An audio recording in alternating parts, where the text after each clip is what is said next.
This morning I presented a plan to the Joint Budget Committee to close a $318 million shortfall. It's a continuation of the budget balancing work we've been doing for the past year. It won't be the last time we stand here talking about cuts. I went about this thoughtfully, carefully, surgically, and the plan I came up with does a number of important things. First, it protects many critical safety net services. It minimizes pain and tries to ensure that while there are cuts, other providers can pick up those services. And it maintains investments we've been making since January of 2007, investments in job creation, small business, and education, investments that will help us recover quicker, healthier, stronger. You can't make cuts of this magnitude without impact. We're eliminating nearly 270 full-time equivalent positions. We're closing 3 units at the Mental Health Institute at Fort Logan. We're shutting down nursing home beds in Grand Junction. We're also going to accelerate the transition for eligible offenders from parole into the community and for eligible inmates from prison on parole. That comes with enhanced services that are supervision services for people who are parolees. And all of this, there's plenty for everybody to dislike. We didn't enjoy doing it. I don't like having to make many of the cuts that we made.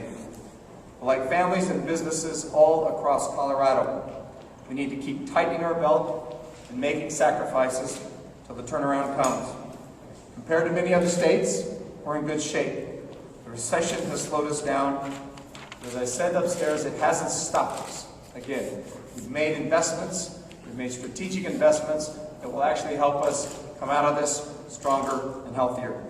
It is my pleasure to introduce someone that I've worked with for a very long time in my public life and in her public life, but certainly in a fairly intense way over the last year and a half, Chair of the JBC, Senator Mo Kelly.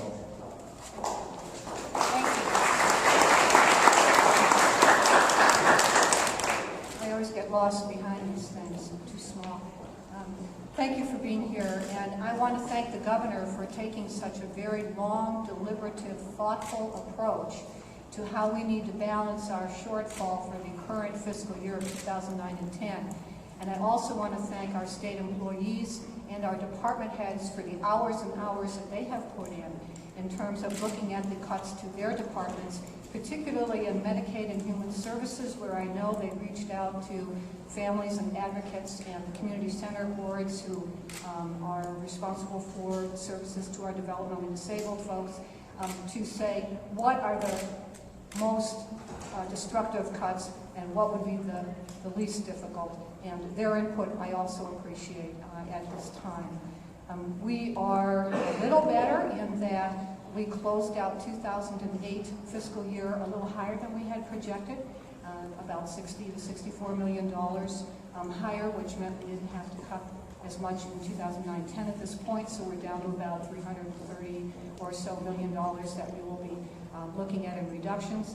We are hoping that in September, when we get our next revenues in from the staff, that we are stable as opposed to falling.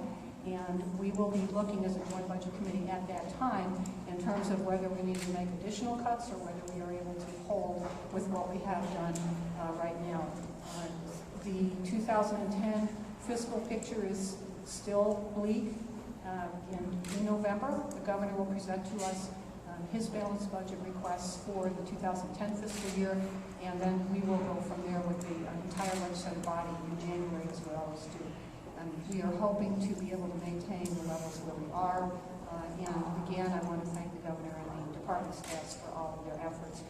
Many of these suggestions for cuts that have been implemented by executive order are ongoing conversations, particularly in human services. We're hoping to have continued dialogue for how to implement and how much can be done.